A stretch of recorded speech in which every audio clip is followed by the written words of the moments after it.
घर का बंटवारा। अरे विनोद, तूने हलवाई को सारा सामान तो दे दिया है ना। अक्षय की शादी में कोई कमी नहीं रहनी चाहिए। आखिर सबसे छोटा भाई है तुम सबका। हाँ माँ, आप चिंता मत करो, मैं पूरा ध्यान रखूंगा। मंगल बेटा, तूने तो कहा था कि फूल का ऑर्डर दे दिया है।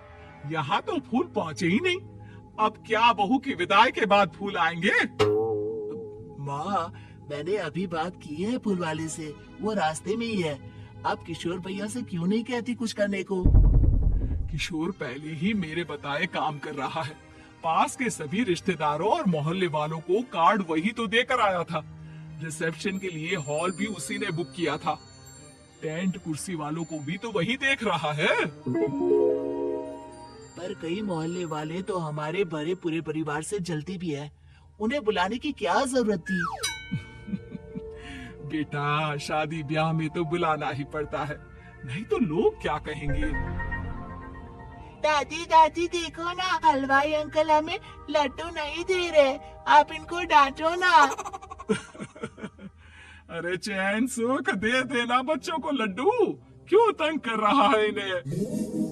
बीबी जी, मैं कहा मना कर रहा हूँ, लेकिन लड्डू बनते ही ये बच्चे उठा उठा कर खा लेते हैं। अरे मैं तो इन्हें थाल में रख के परोस भी नहीं पा रहा। भागो, अब कोल्ड ड्रिंक पीने चलते हैं। भागो भागो, अब कोल्ड ड्रिंक पीने चलते हैं। जैसे कि आप देख रहे हैं, आज इस घर की सबसे छोटी बेटी अक्षय की शादी है। घर में बहुत चहल पहल है। कुलभूषण की बीवी कमला को फुर्सत ही नहीं है कामों से। लेकिन कुलभूषण और घर के बाकी लोग कहाँ हैं? आइए देखते हैं।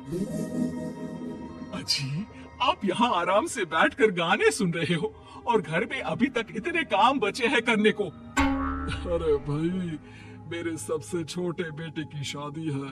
इसके बाद तो मैं अब चिंता मुक्त हो ही जाऊंगा। और फिर घर में तुम हो, बेटे बहुएं हैं। तुम लोगों के होते हुए मैं क्यों काम करूं?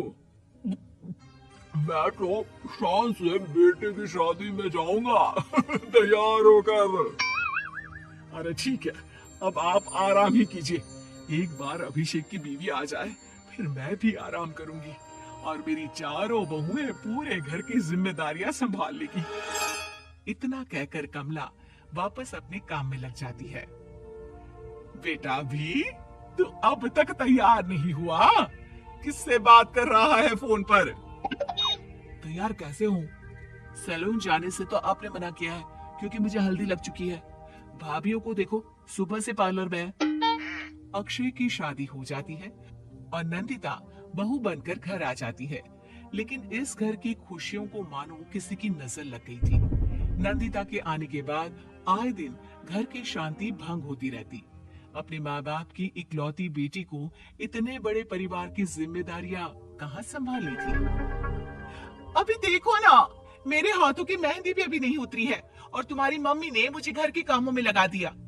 मैंने सोचा था कि घर की सबसे छोटी बहू होने के कारण मुझे सब पलकों पर बिठा के रखेंगे, पर यहाँ तो पलक झपकने की भी फुर्सत नहीं मिलती। देखो नंदू, शादी के पहले ही मेरे घर वालों ने तुम्हें और तुम्हारे पेरेंट्स को बता दिया था कि मैं जॉइंट फैमिली में रहता हूँ, तो फिर अब ये शिकायत क्यों? और फिर तुमसे पहले मेरी भाभी अभी तो आई थी शादी करके, उन्होंने तो कभी कुछ नहीं कहा। नंदिता तब तो चुप हो जाती है, लेकिन ऐसा बहुत दिनों तक नहीं चलता। अरे नंदिता, माँ बाबूजी की दवाई का टाइम हो गया है, उन्हें दवाई दे आओ और उसके बाद सबके लिए नाश्ता बना देना। पर भाभी, मैं तो अभी अपना फेवरेट सीरियल देख रही हूँ। प्लीज मेरी जगह आप कर लो ना ये काम। ठीक है, मैं तेरी जगह माँ बाबूजी को दवाई दे आती हूँ और नाश्ता बना लेती हूँ। तू मेरी जगह पूरे घर की डस्टिंग करके 5 बच्चों को स्कूल के लिए तैयार करके भेज देना और दोपहर का खाना बनाने के बाद कपड़े धोकर सुखा देना।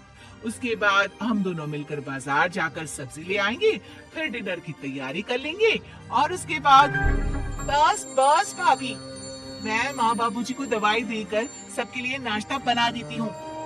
ये भगवान, ये कहाँ लाकर फंसा दिया मुझे। मेरे घर में तो गिनती की 8 रोटियां और 2 सब्जी बनती थी और नाश्ता निपट जाता था। यहाँ तो रोटियों का ढेर और सब्जियां बड़े बड़े पतीलों में बनानी पड़ती है। नाश्ता बनते बनते लंच का टाइम हो जाता है और लंच बनते बनते डिनर का। अभी मुझ में तुम्हारे पूरे परिवार का नखरा उठाने की और ताकत नहीं बची। मैं ऐसे नहीं रह सकती। अरे तू क्या चाहती हो तुम? मुझे अलग रहना है बस। तो ठीक है, हम कल ही शिफ्ट हो जाएंगे किराए के घर में। इतना बड़ा घर होते हुए हम किराए पे क्यों रहेंगे? ना जी ना, घर में ही दीवार खड़ी करो अपने हिस्से के आगे। घर के साथ साथ घर की खुशियों में भी दीवार खींच जाती है। ऐसे ही कई महीने बीत जाते हैं और नंदिता माँ बन जाती है। बच्चे के आने से अभिषेक के कंधों पर खर्चों का बोझ आ पड़ता है। अभिषेक का बोझ कम करने के लिए नंदिता भी पार्ट टाइम जॉब कर लेती है, लेकिन इससे उसके सर पर नौकरी, घर और बच्चे की जिम्मेदारी बढ़ जाती है। नंदिता ये क्या है? तुमने घर भी ठीक से साफ नहीं किया, ना ही मेरे कपड़े धुले हैं। चिंटू के बाल भी कटवाने जाना था, देखो उसके बाल कितने बढ़ गए हैं। अरे करते क्या हो पूरा दिन तुम? मैं करती क्या हूँ? तुम्हारा नाश्ता और लंच बनाने के बाद चिंटू को डे केयर सेंटर पर छोड़कर आती हूँ, फिर खुद ऑफिस जाती हूँ। पूरा दिन काम करके आने के बाद बिना आराम किए बाजार से सब्जियां लेकर आती हूँ, घर आकर खाना बनाती हूँ, चिंटू को देखती हूँ, और क्या करूँ मैं? ये तो किसने कहा था अपने सर पर इतने काम लेने को? मत जाओ ऑफिस। ऑफिस जाए बिना घर के खर्चे कहाँ से पूरे होंगे?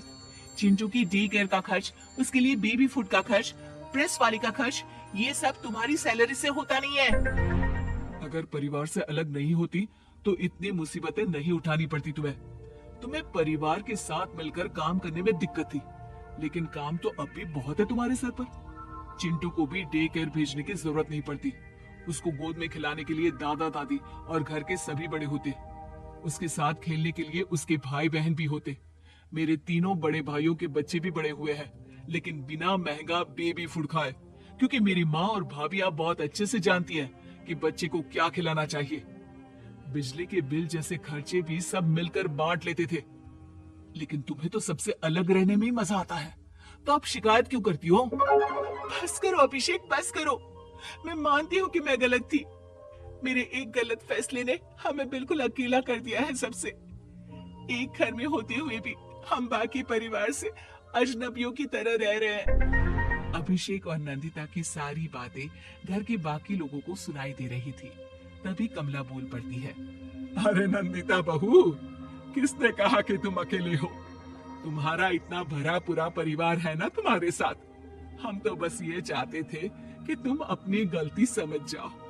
अगर हम तुम्हें समझाते तो शायद तुम ना समझती, लेकिन अपनी गलती का एहसास तुम्हें खुद हो गया है। तो अब तुम समझ चुकी हो परिवार में एक साथ रहने का मोल क्या होता है। मम्मी जी मुझे माफ कर दीजिए, अब ऐसा दोबारा कभी नहीं होगा। अरे माफी माफी बाद में, पहले मेरा पोता जरा मेरी गोद में तो दे, और तू जाकर सबके लिए चाय बना ला।